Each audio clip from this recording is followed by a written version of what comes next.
Russia और Ukraine की war में डेफिनेटली काफी सारी टेंशन वाली चीजें आई हैं, काफी लोग परेशान हुए हैं, काफी लोगों को ऊपर इंपैक्ट आया है, यूक्रेन पे डेफिनेटली काफी सारी दिक्कतें आई हैं। बट मैं एक बात आपको बताना चाहूंगा, यहां पे हमारे लिए लर्निंग्स भी काफी सारी निकल के आ रही हैं। सो हेलो दोस्तों, मेरा नाम है Shubham Keswani and welcome to another episode of our channel invest कर बेफिक्र, जहां पे हम डिस्कस करने वाले हैं एक बहुत ही amazing concept of short squeeze.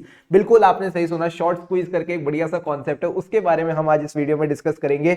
And वो होगी discussion around a very famous commodity, जिस कॉमोडिटी की आज की डेट में निकल पड़ी है, उसका नाम है निकल। सो निकल की बातें होंगी और हम बात करेंगे about the concept of short squeeze. तो हुआ क्या है कि निकल की जो ट्रेडिंग है वो सस्पेंड कर दी गई है on the London metal exchange. तो लंदन मेटल एक्सचेंज, जिसको हम सब प्यार से नाम से जानते हैं LME, आपने ये नाम कई बार सुना होगा या आगे जाके आप सुनोगे, तो हमेशा याद रखना LME का मतलब होता है लंदन मेटल एक्सचेंज। सो लंदन मेटल एक्सचेंज ने सस्पेंड कर दी है ट्रेडिंग किसकी, मैंने कहा निकल की। क्यों सस्पेंड करिए? Because there was a sharp increase in the price of nickel. ये 10%, 20%, 30%, 50%, 100% का इंक्रीज नहीं था। This was a sharp increase of 250%। Oh my God! तो ये था एक मल्टी बैगर कमोडिटी जिसमें 250% इंक्रीज आया इन द प्राइजेस। ये क्यों आया? Because of the Russia and Ukraine tension. And इस वजह से क्या हुआ, इसमें जो मेजर रोल था वो था about the concept of short squeeze. Short squeeze करके कॉन्सेप्ट होता है जिसने इसके प्राइस को पुश कर दिया फ्रॉम $25,000, जी हां बिल्कुल आपने सही सुना, $25,000 टू $1,00,000, मतलब 4 टाइम्स हो गया प्राइस, 4 टाइम्स हो गया ये प्राइस। एंड ऐसा नहीं था over the period of time हुआ, over the period of time नहीं, इट ऑल हैपेंड। ये जो सारी चीजें हैं, ये जो सारी दास्तां हैं, ये विद इन अ वीक हो गई। एक हफ्ते के अंदर अंदर 25,000 का भाव 1,00,000 रुपए हो गया। And this is not a joke. And ये जोक क्यों नहीं है, ये आपको और अच्छे से समझ आएगा। उससे पहले हमको एक कॉन्सेप्ट समझना चाहिए, शॉर्ट स्क्वीज होता क्या है। तो मैंने कहा शॉर्ट स्क्वीज समझने से पहले ये समझो शॉर्ट क्या होता है।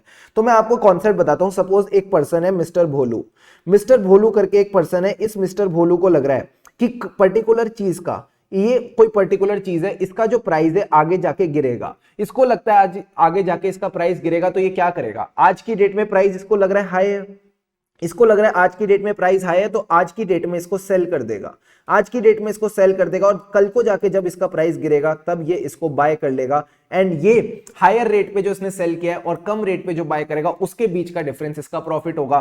सो मिस्टर भोलू को क्या लग रहा है कि ये जो कमोडिटी है, एग्जांपल ले लेते हैं निकल, इसको लग रहा था मिस्टर भोलू को ये निकल जो कमोडिटी है, इसका प्राइस आगे जाके गिर सकता है। तो इसने क्या किया, हायर रेट पे इसको सेल कर लिया। एंड इसने प्लान बनाया कि जब इसका रेट गिरेगा तो मैं इसको बाय करूंगा, तो मैं इसको बाय करूंगा।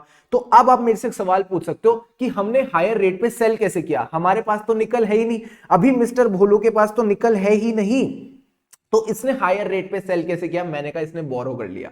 इसने बोरो कर लिया, इसने बोला देखो क्या किया, ये मार्केट में गया और इसने बोला मुझे आज थोड़ा निकल बोरो करना है। इसने मार्केट से निकल बोरो करके सेल कर दिया। ठीक है, ध्यान से समझना, इसने मार्केट से निकल बोरो किया, इसके पास खुद के पास तो था ही नहीं। तो मैंने कहा इसने क्या किया, मार्केट से निकल को बोरो किया और मार्केट में जाके निकल सेल कर दिया। लेट्स से इसने सेल कर दिया कितने पे? 100 रुपए पे।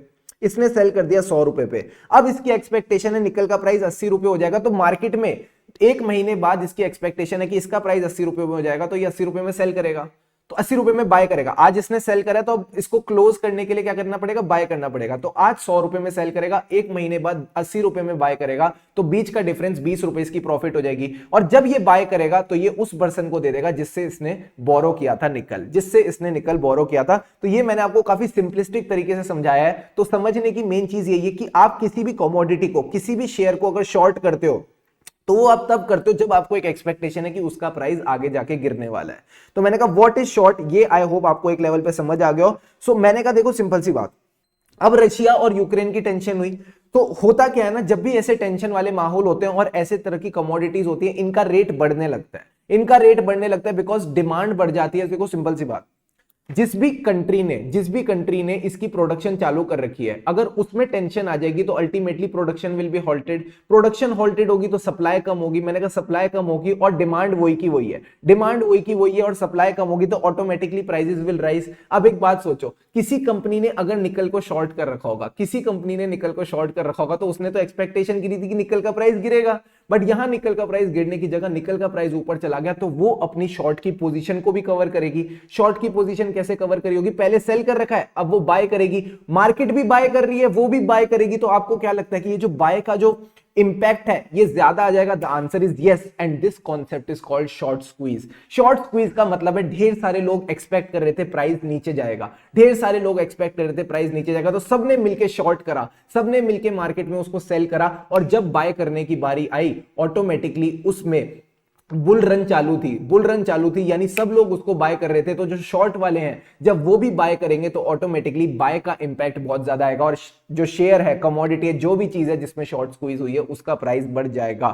सो as long as the buyers are there to buy the stock, वहां पे बायर्स तो ऑलरेडी हैं। निकल की अगर हम बात करें तो बायर्स तो ऑलरेडी थे। सर बायर्स ऑलरेडी क्यों थे? क्योंकि रशिया और यूक्रेन की टेंशन हो गई। रशिया और यूक्रेन की टेंशन के चक्कर में सबको लगा अब निकल का प्राइस बढ़ेगा, तो सबने बाय करना शुरू कर दिया। जिन लोगों ने शॉर्ट कर रखा था उन्होंने भी बाय करना शुरू कर दिया। So when the shorters cover their position, यानी अब वो अपनी पोजीशन को खत्म करना चाहते हैं, उन्होंने सेल कर रखा है निकल, तो अब उनको बाय करना पड़ेगा टू कवर देयर पोजीशन। तो वो भी अब अगर बाय करेंगे the prices will move higher, और यही हुआ।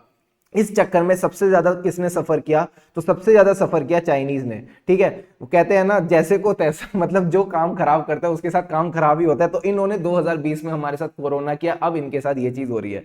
तो चाइनीज निकल जायंट सिंघम होल्डिंग ग्रुप, ये सिंघम होल्डिंग ग्रुप नहीं है, ये सिंगशन होल्डिंग ग्रुप है। तो okay, Tsingshan holding group the world's biggest nickel producer, इसको यहां पे लॉस हुआ। बट आप सब सोच रहे होंगे सर ये तो निकल का ही प्रोड्यूसर है, तो अगर निकल का रेट बढ़ रहा है तो इसको तो फायदा होना चाहिए, अब ये हायर रेट पे जाके मार्केट में सेल कर सकता है। बट गेम इतनी आसान नहीं होती। जो भी निकल का प्रोड्यूसर होता है वो मार्केट में अपनी पोजीशन को हेज करके चलता है। हेज कैसे करके चलेगा? तो देखो, अगर ये निकल प्रोड्यूस करेगा, लॉजिकली सोचना, अगर ये निकल प्रोड्यूस करेगा, इसको ये चाहता है कि निकल कितने में बिके, ये चाहता है निकल 100 रुपए में बिके।